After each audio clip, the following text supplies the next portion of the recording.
Salut les amis, j'espère que vous allez bien. Aujourd'hui, je vais aborder un thème hyper intéressant. Est-ce que mon cœur est conforme à la parole de Dieu? Est-ce que mon cœur est conforme au cœur de Dieu? Allons ensemble dans la parole de Dieu. La Bible. Dans Galates 5, verset 14. Car toute la loi est accomplie dans une seule parole, dans celle-ci, tu aimeras ton prochain comme toi-même. Je pense que c'est hyper fort. Car toute la loi est accomplie dans une seule parole, dans celle-ci, tu aimeras ton prochain comme toi-même. Ce que Dieu essaie de dire dans ce verset-là, c'est que le plus important à ses yeux, la valeur la plus haute dans le royaume des cieux, ce n'est pas que tu aies chassé des démons, ce n'est pas que tu aies beaucoup de followers, ce n'est pas que tu aies eu des beaux discours lors de tes prédications, des punchlines, que tu as fait beaucoup de bien, tu as donné beaucoup d'argent. Ce qui compte pour le Seigneur, c'est l'amour que tu as eu pour les autres. L'amour que tu as eu pour ton prochain. C'est ce qui compte vraiment aux yeux de Dieu. C'est ce qui est important aux yeux de Dieu. C'est quand tu aimes les autres que tu commences à réjouir le cœur de Dieu. La Bible dit que si je n'ai pas l'amour, je ne suis rien. Parfois, on a tendance à le dire, à le répéter, à le relire dans nos discours, à l'entendre dans les prédications, mais est-ce qu'on réalise vraiment que Dieu a dit, si tu n'as pas l'amour pour les autres, tu n'es rien? Ça veut dire que même si tu as chassé des démons, même si tu as fait des choses extraordinaires, si tu n'as pas l'amour pour les autres, tu n'es rien. Mais aimer les autres, ça ne veut pas dire aimer seulement ceux qui t'aiment, ça nous le savons déjà. Aimer les autres, ça veut dire aimer tout le monde, ça veut dire aimer ton prochain, aimer même celui qui te fait du mal. Aimer celui que tu ne connais pas. Tu le vois, tu es ému de compassion pour lui. Jésus ne connaissait pas forcément toute la foule. Et pourtant, il était ému de compassion pour eux. Ému de compassion pour eux. Paul, il ne connaissait pas également tout le monde. On va dire en cœur à cœur. Et pourtant, la Bible dit, dans Éphésiens 1, verset 16, qu'il faisait mention de eux dans ses prières. Un peu plus loin, dans Romains 1, verset 10, il dit qu'il rendait grâce à Dieu à leur sujet. En fait, Paul passait énormément de temps à prier pour les autres. Est-ce que quand toi tu pries pour les autres? Ou tu passes tout ton temps à prier pour toi et tu as une petite partie pour les autres? Sais-tu que plus tu vas prier pour les autres, bénir les autres, ou demander ton mariage, demander le mariage de ta soeur, ou demander une bénédiction pour toi, demander une bénédiction pour ton frère, est-ce que tu sais que Dieu va t'accorder ce que tu lui aurais demandé dans la prière? Sais-tu que c'est une clé ça? De prendre à cœur dans tes entrailles le problème des autres. Commence à prier pour les autres. Seigneur, bénis ma soeur. Bénis ma soeur. Moi, pas encore moi, mais bénis ma soeur, Seigneur. Bénis ma soeur. Donne-lui un mari, Seigneur. Seigneur, je te prie pour mon frère, Seigneur. Il a des problèmes d'argent, Seigneur. Moi, c'est pas grave, mais lui, bénis-le, s'il te plaît. Tu prierais comme ça pour ta soeur de chair. Tu prierais comme ça pour ta mère. Moi, si j'ai une maladie, c'est pas grave, mais elle guérit là, s'il te plaît. Mais nous devons avoir ce cœur pour nos frères et sœurs.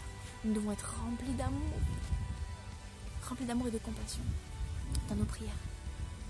Le manque d'amour aussi se voit aussi dans les conversations.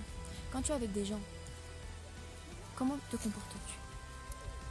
Vous savez, j'ai déjà eu affaire à des personnes, même des grands serviteurs de Dieu, dans leurs conversations avec plusieurs personnes, tout est centré sur eux-mêmes. Moi. Et pourtant, la Bible dit que l'homme sage est lent à parler et prompt à écouter.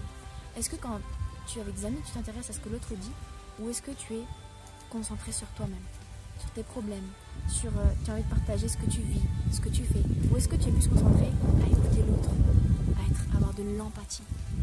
Est-ce que tu as de l'empathie pour les autres? Jésus a eu de l'empathie pour Marthe et Marie quand leur frère est mort. Il a pleuré avec elle. Est-ce que toi, quand tu vois les autres qui partagent leurs problèmes, est-ce que tu es froid, tu es sec, tu es endurci, ou bien tu pleures avec eux? Quand tu vois quelqu'un qui a une maladie, tu es ému de compassion, tu souffres avec elle, comme si c'était toi qui avais mal, et tu pries pour la personne. C'est ce que Dieu veut, que nous ayons ce cœur rempli d'amour, parce que sans le cœur de Dieu, nous n'avons rien. Rien. Le problème des chrétiens aujourd'hui, c'est que nous avons tendance à juger, nous avons tendance à condamner, nous avons tendance à prendre la parole et à dire « il y a écrit ça, il y a écrit ça, il y a écrit ça », avant d'appliquer le premier commandement « aime Dieu et aime ton prochain comme toi-même ». avant de dire quelque chose à ton frère, à ta soeur, avant de parler sur lui, avant de faire quoi que ce soit, filtre par l'amour. Parce que l'amour couvre une multitude de fautes. Demandons à Dieu, mes frères et sœurs, plus d'amour. Parce que c'est la plus grande valeur du royaume.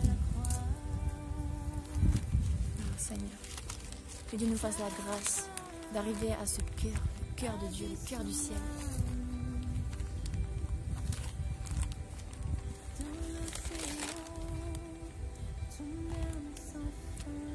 La Bible dit que celui qui n'a pas la sagesse peut la demander à Dieu. Dans Jacques 1, verset 5. À quand même forte raison, si vous n'avez pas l'amour, vous pouvez le demander à Dieu. Donc ne pas avoir l'amour, ce n'est pas une fatalité. C'est ça qui est génial avec le Saint-Esprit. C'est ce qui fait la différence avec les religions qui se forcent, qui essayent de changer, qui n'y arrivent pas. Parce que chasse naturelle, il revient au galop. Mais avec le Seigneur, ça ne marche pas comme ça. Avec le Saint-Esprit, ça ne marche pas comme ça. Tu peux demander au Saint-Esprit, Saint-Esprit, change-moi. Je veux, Seigneur, avoir de l'amour pour les autres. Je veux que tu me donnes cette compassion. La compassion qu'il a, mon frère, pour les autres, je veux la voir aussi, moi. Je veux la voir et Dieu va te le donner. Parce que c'est pas quelque chose de naturel, c'est quelque chose de surnaturel.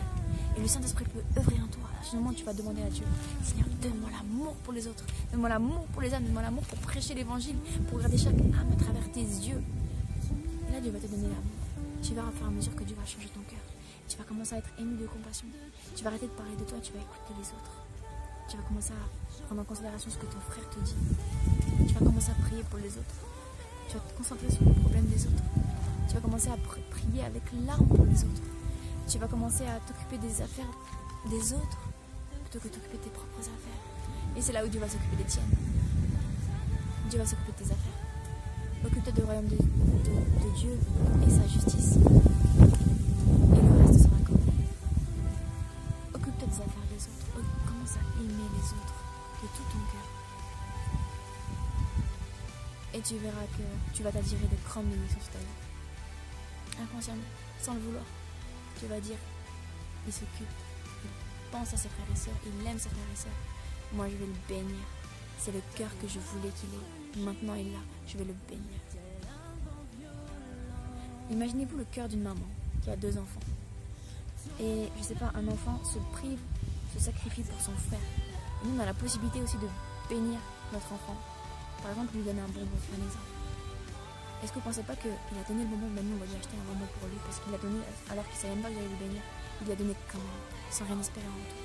En tant que père, en tant que mère, nous allons bénir notre enfant qui a béni son frère et sa soeur.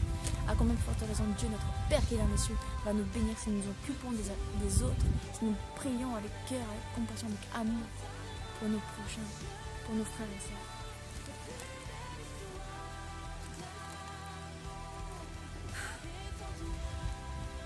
Pardonner est une preuve d'amour. Il n'y a pas de plus grand amour que donner sa vie pour ses amis. Donner sa vie, c'est aussi donner son temps, donner son cœur, son énergie. Être compréhensif, couvrir une faute. Je pense que j'en ai dit assez sur ce sujet. Mes amis, j'espère que cette vidéo vous a plu et vous a parlé. En tout cas, moi, elle me parle. Je prie chaque jour que Dieu me donne plus d'amour pour les autres. Plus d'amour, parce que je sais que c'est la priorité pour cette femme, de l'aimer lui et d'aimer le prochain. Soyez bénis mes amis et à très bientôt pour une prochaine vidéo.